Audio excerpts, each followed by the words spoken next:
So you want to keep up with a big bike on your beginner bike. I hear that you guys want to ride something like this Ninja 400, but your buddy's on a powerful R6 like this, Brandon, right? Oh yeah, this is the powerhouse. This is what I wanted to ride today. I wanted to show you up just a little bit.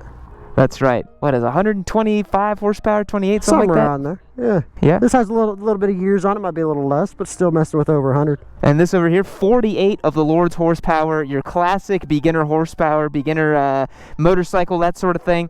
And yeah, today we're going to show you tips and techniques that you can use on your beginner bike to keep up with your buddies on fast bikes. Now, one of the disclaimers we did want to make is that you shouldn't be riding well beyond your limits and trying to ride and keep up with your friends. First of all, that's usually not going to end well, right, Brandon?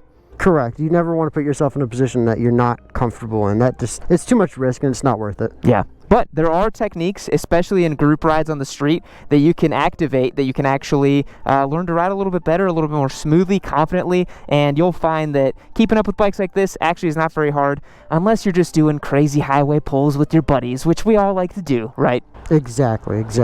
Well, folks, let's swing a leg. But before I did want to mention that this motorcycle is actually a giveaway bike. This Ninja 400 over here, our new beginner bike giveaway. And actually, that one over there is a giveaway bike, too.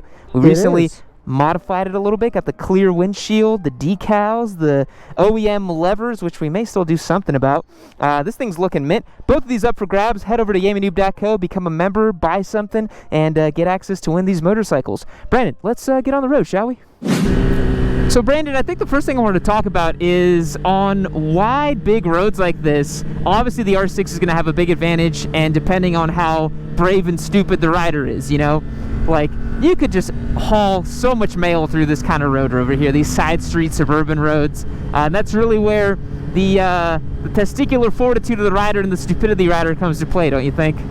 Exactly. And obviously, the straighter the road, the more tempting it is to attack it, if you will. The wider it is, people are going to want to attack because they have more room to play with, and it inspires all sorts of confidence, and they want to take advantage of that. And I get the feeling. Yeah, so I think it really depends on the environment that you're in. You know, if you're in a place that has super tight, twisty canyon roads, you know, something like a Ninja 400 will keep up with anything, really. A leader bike doesn't really matter. But yeah, on these wider, straighter roads, it can definitely be a little bit tougher to keep up with some of the big bikes. But at the end of the day, everybody's supposed to be doing somewhat close to the speed limit anyways, so if you are doing that, it shouldn't be too hard to keep up, quote unquote. Exactly, and that's why we wanted to put the disclaimer at the beginning of the video that it is important. We are not condoning that you do this type of stuff, but since we obviously know people are going to anyways, we're going to give you all tips and tricks to try to do it as safely as possible. Again, if you go get caught by the cops, that's still on you, but we want to keep you alive. Yeah, I think one of the big things when you're on a little bike to keep up with the bigger bikes is just committing to the throttle a little bit more, realizing that, you know, this motorcycle, you know, at 50%, 60% throttle is probably producing maybe 30 to 40 horsepower, whereas that bike, 50 to 60 is producing 70 to 80% horsepower, right? So on a little bike, you're just going to have to be a little bit more willing to keep the bike on the throttle and keep it accelerating, whereas on a bigger bike, you got to really be a little bit more judicious. Like, you know, we obviously race a Ninja 400, and so right now, I feel like I could just be completely tapped wide open through this entire section, whereas on that R6, you know, you're going to be doing some Isle of Man TT stuff if you end up doing that. Exactly.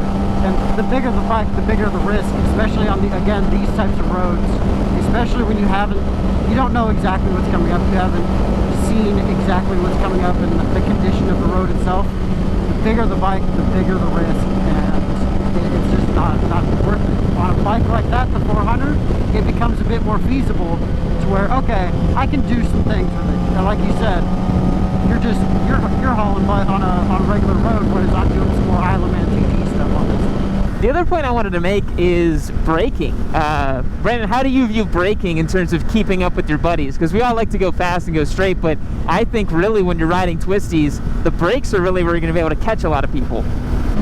Yeah, and that's a big point, because especially when you're on a small bike trying to keep up, the smoother you can be on your inputs, the better. The more you can brake smoothly and not so abruptly and let the weight of the bike move as it should, the better and easier it'll be for you to keep up in those conditions.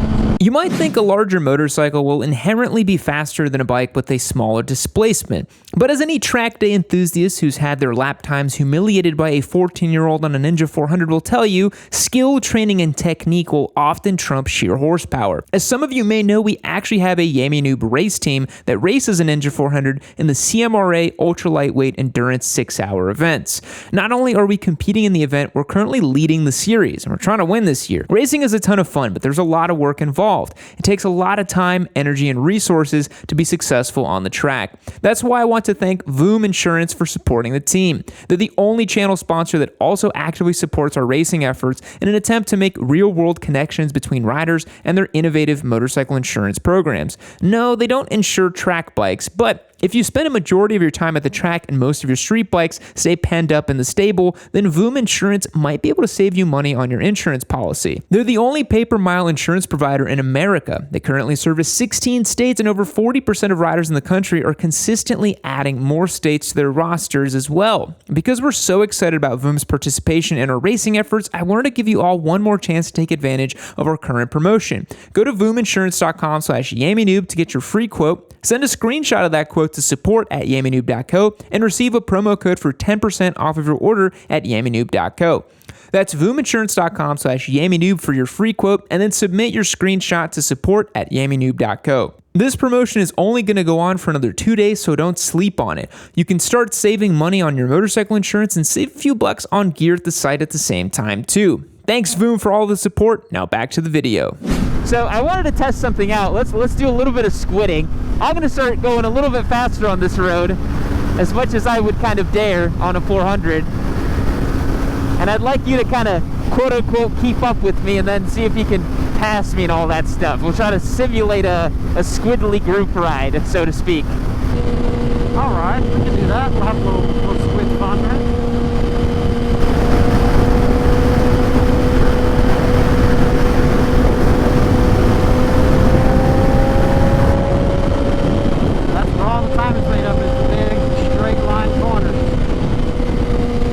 We're about the same here in the little tighter corners, especially in this decreasing radius. I have to slow down a bit more than you. You start pulling just a small gap. Yeah, on a bike like this, you can just basically stay on the power the entire time. You don't really have to use the brakes that much, honestly. Yeah, whereas I had to at least trail just a little bit so I didn't run too wide into the other lane. Obviously, we are dealing with a bit of traffic here, but this is real life type stuff that normal squids are gonna run into. So this is real testing. So one thing I wanted to bring up too is when you think about the group ride, think about the group ride pace. And typically it's a rider at the front that maybe has done like a track day or two type of thing. We're gonna bank a U-turn, by the way. You know, he's done like a track day or two, kind of thinks of himself as hot stuff, but realistically the pace is not gonna be that fast, right? Exactly. Most of the time, the leader of the group ride, on especially tighter stuff, isn't going to hit any more than 70, 80 miles an hour. On a bit more of this open stuff right here, you're looking at maybe 90, but that is about it. And guess what? That 400 can do those speeds at full throttle all day long, and it still inspires a lot of confidence to do. Yeah. Well, go ahead and take off a little bit. I'll try to keep up, so to speak.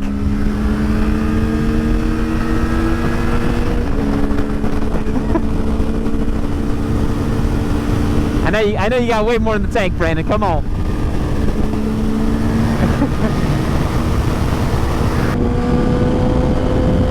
Straight bit here for the power of the R6.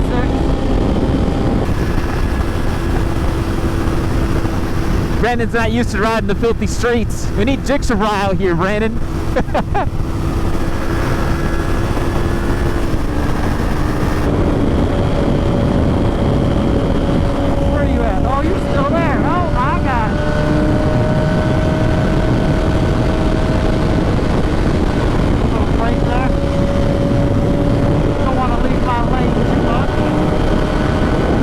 Imagine if this was a racetrack, you go so fast. I always try to imagine the lane as my racetrack. I don't like favorite. All right, back there is where I can really tell that, you know, if you're on the little bike, the sensation of being like, oh my God, I'm having to work so hard to keep up. Because I'm watching you, we're doing double the speed limit, let's be honest. We might blur out the, you know, the speedos there, but that, you know, we're doing double the speed limit. And you look like you're not even trying at all, you know? Exactly. And I was literally pinned the entire time, that's the thing. Yeah, and we were doing the same speed. I wouldn't go too much faster. Again, like I wanted to say, I was trying to stay in my lane. I don't want to be that guy that's going all over the road and using all of it. That increases a lot of danger for yourself. So the more you can stay in your own lane, the better.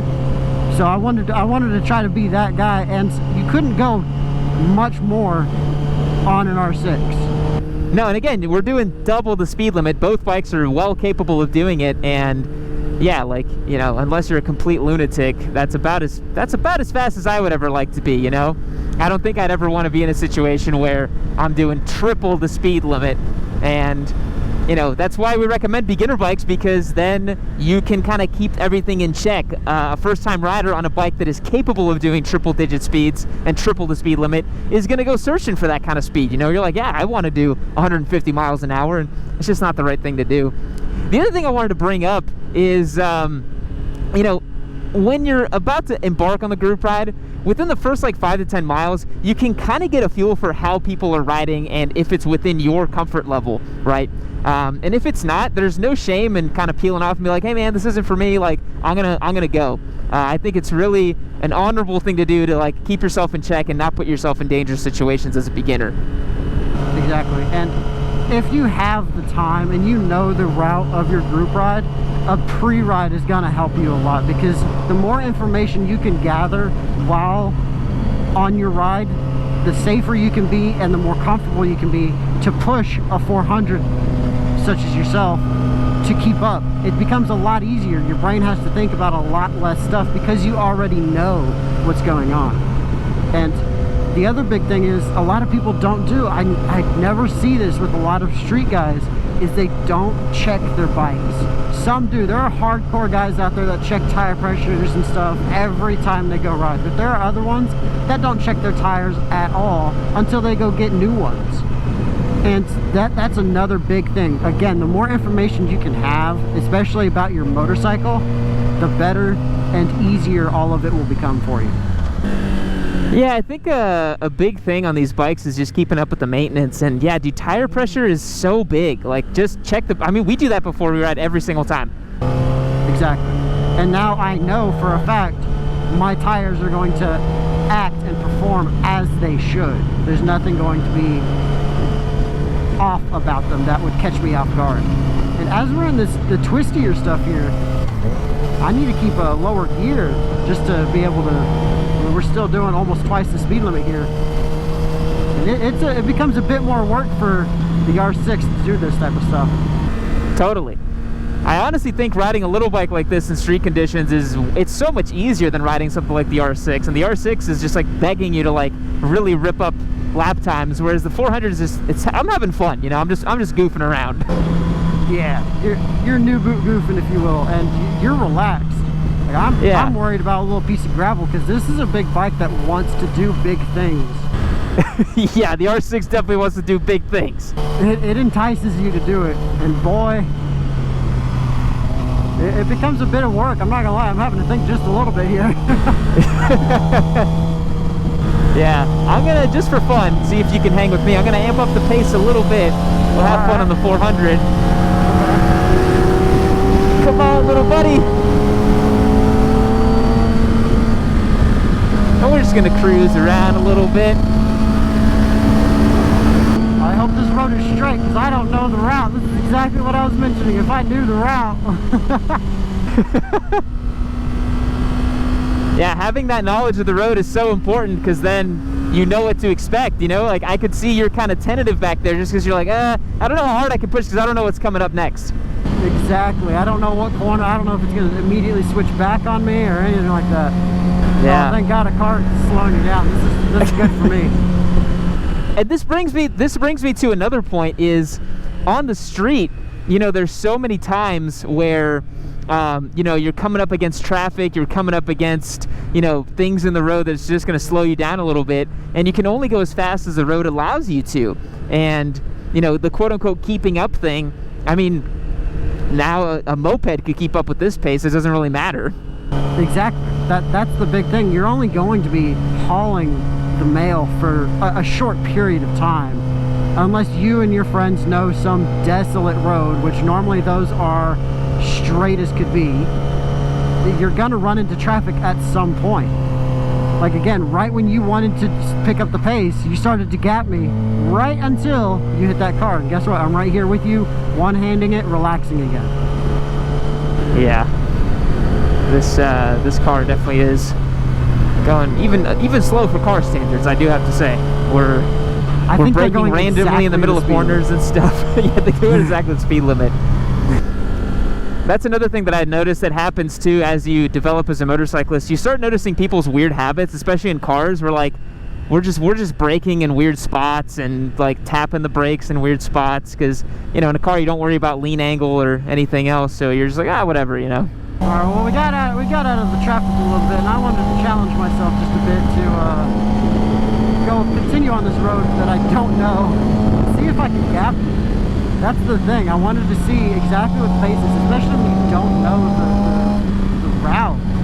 Like, I don't know the information that's coming up, whereas you do. See, ooh, hello. Don't want to do that. Yellow line is dangerous. So one of our buddies on the endurance team, his name is also Brandon, which you guys may have seen the video I did with the Honda Helix. He is a man of great taste. He does street rides from time to time, and people like to clown him. They say, oh, aren't you an expert level racer? Why aren't you going faster? And he's like, bro, I'm going slower because I'm a racer and I don't want to go that fast on the street. Exactly. And do you relate with that, Brandon, as an expert level racer? 100%. I'm constantly having to tell my brain here, all right, let's not just charge the corner, because the racer in me wants to go fast and do fast and dangerous stuff. But I have to remember, I don't have an ambulance sitting by waiting for me to do that. And this is actually a dangerous scenario that you can get yourself into very quickly. So yeah, I'm constantly having to tell my brain to, all right, calm down. You don't know anything here. Let's learn things. Yeah. How are you doing back there? I have no idea how far back you are right now. Maybe like 5 or 6 bike lengths back. Oh, so you're still with me? Okay, got it. Oh yeah, I'm definitely still with you. I haven't done anything right now. I'm thinking so hard right now, I'm not gonna lie. Wow, that's a good flick. It's a great section, isn't it? Going wide, Brandon. Everything's good. We're good. We didn't die. Man, you can definitely tell someone's out of their element when you put them in something new. Oh yeah. This is a weird feeling for me. This is cool, actually. Yeah, it's such a different thing. Ooh, nice line there. I like how you cut that. I didn't do it on purpose. That's what you're asking. I was like, oh, you're going all the way to the edge. Yeah, it's like there's such a different skill set involved with going quote-unquote fast on street, and I think a lot of it just boils down to how brave are you, how much are you willing to push it, because, man, like, you could do some really dumb stuff on that road back there, you know? Oh, yeah, absolutely. You want to go again? No, let's hang a right. Dang. Oh, so you were with me the whole time then. Okay. Oh, yeah. Oh, that's awesome. And I'm guessing you were just chilling. Now you know how I feel when you're behind me on track and I'm desperately trying as hard as I can and you're just there. I understand that feeling now. It's not great. It's kind of disheartening. Well, you have any other points for the ladies and gents here? I feel like we're demonstrating this pretty well, especially with someone that's out of their element very quickly. This can happen in group rides. I remember when I actually did ride street years ago, we'd go on group rides and the same thing would happen. I'd be like, okay, cool, where's the end destination? That way I know where we're going in case, you know, I lose you guys or something like that. And I always meant to say that as in case y'all lose me, but I always said in case I lose you guys. I was never the leader because I never knew where they wanted to go or anything like that. And every single time they just took off because they knew exactly what they were doing, where they were going, and everything like that. I didn't. So I had to at least try to keep an eye on one guy, and it was difficult to say the least. But I had to suck it up because, yeah, I'm an expert racer. I know for a fact I'm faster than them, at least on track in my own world. But in their world, I'm not, and it's a hard pill to swallow sometimes. Yeah, it is funny, isn't it, where you know, you can have all these track skills, and then yeah, you go on the street and you're just like, dude, I don't really feel like going that fast, man. Exactly. Let's take it easy a little bit. It's a risk versus reward type of thing, especially when you grew up racing. It's not worth it for me to do this because I can get a better feeling and a faster feeling at the track, and it's safer in some degree. You know, I don't have trees or guardrails or other cars to deal with. Some tracks I have walls, but most of the time it's a bunch of grass and just other motorcycles I'm riding with. So it is a very different mindset, and you know, I got to tip my hat a little bit to the guys that do that on a daily basis, because yeah, it is a very different skill set that I don't have, but at the same time I don't wish to have it because I have the other skill set. You know what I mean? I'd rather hone my dirt tracking skills or something like that than come hone my street squiddiness.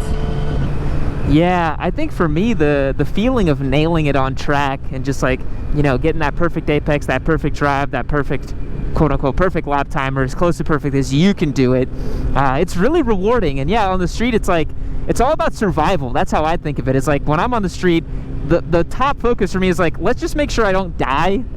That's all I really care about. I'm like, I don't really care how fast I'm going. I don't really care about my lap times back there on that twisty road. I just want to make sure that I have fun and I don't die. Exactly. And however you can have fun is going to be the best case scenario. If you just want to pop out to music and just have your own be in your own little world, then do that. And if Holland Butt isn't your cup of tea, don't let your friends peer pressure you, in other words, into doing it. You know? Yeah, that brings me to all grown-ups for the most part. That brings me to the point I wanted to talk about is, you know, people wanting to keep up with their little bike with the big bikes. You know, back at that other road where I was like pretty much tapped, keeping up with you, going, you know, $110, $105, something like that. You know, the peer pressure of being like, oh, I feel like I'm using all of this motorcycle, right? Because my throttle hand is hitting the pin and I'm tapped out, so to speak. But you and I, we race a 400, and the limits to these bikes in actual corners and actual circuits is so high, man. Like, you're not anywhere near maxing out a bike like this other than keeping the throttle open on a wide open stretch of road. Exactly. And another point to that we can add on is our endurance bike. If we ever get to a point where we're like, okay, cool, we feel like we're at the max, there's a mod for it that will push the limit even further. That stock 400 compared to our 400, at least just handling wise, is worlds apart. The limit on ours is so much higher in the turns and, you know, corners and everything like that than that bike is. It's ridiculous. So if you ever feel like you get to the limit of your bike, you know, I'm a numbers guy. I would always rather spend $3,000 to make my bike better than sell my bike and go buy a $15,000 bike. But I think the ego comes into play, man. People are like, oh, I want the big bike, bro. And I get that. I've been there. I lived it. I jumped from an R3 to a Daytona, and I thought I was the shit. And then very quickly realized I was not, in fact, the shit. Yeah, and you're still learning that too sometimes. You rode another bike I won't name, and you did the fastest time that you'd ever done at the track, and you have a race bike, and that was a stock motorcycle. I know. Yeah, it's disheartening because at some point you're like, okay, this bike isn't for me because I can't get it to go. And sometimes it is what it is, because you may love that bike. And it's a hard pill to swallow to realize that the bike doesn't love you back. Ain't that the truth? There's another beautiful one. I actually do a lot of cycling on this road. Oh boy, so it's tight. Oh yeah, it's proper tight. Alright. Another road, I don't know. Thank you. Thanks. I was just now getting to open up my bike. Are you saying you'd rather be on a small bike? And right now, yes, I feel like a lot of brain power is going into what I'm doing currently. Yeah. Just because I don't know what's coming up. We mentioned it in another video, vision is a big, big thing. The more information that you can see earlier, the better. And on these tight roads, you can't see hardly any information. Quickly. I didn't do it. I swear. Oh, jeez. Well, what's funny is I was following you, I went wide a little bit, which is a point I want to make too, is ride your own ride. I know it's a cliche, but I was following Brandon right there, and he doesn't know the road, and he went wide a little bit, and he sucked me right up, and I went right in there. All right, folks, I hope you enjoyed this look today on keeping up with big bikes on your beginner bike. Hopefully it was something of value to you. Hope you enjoyed. We're going to keep riding, having some fun.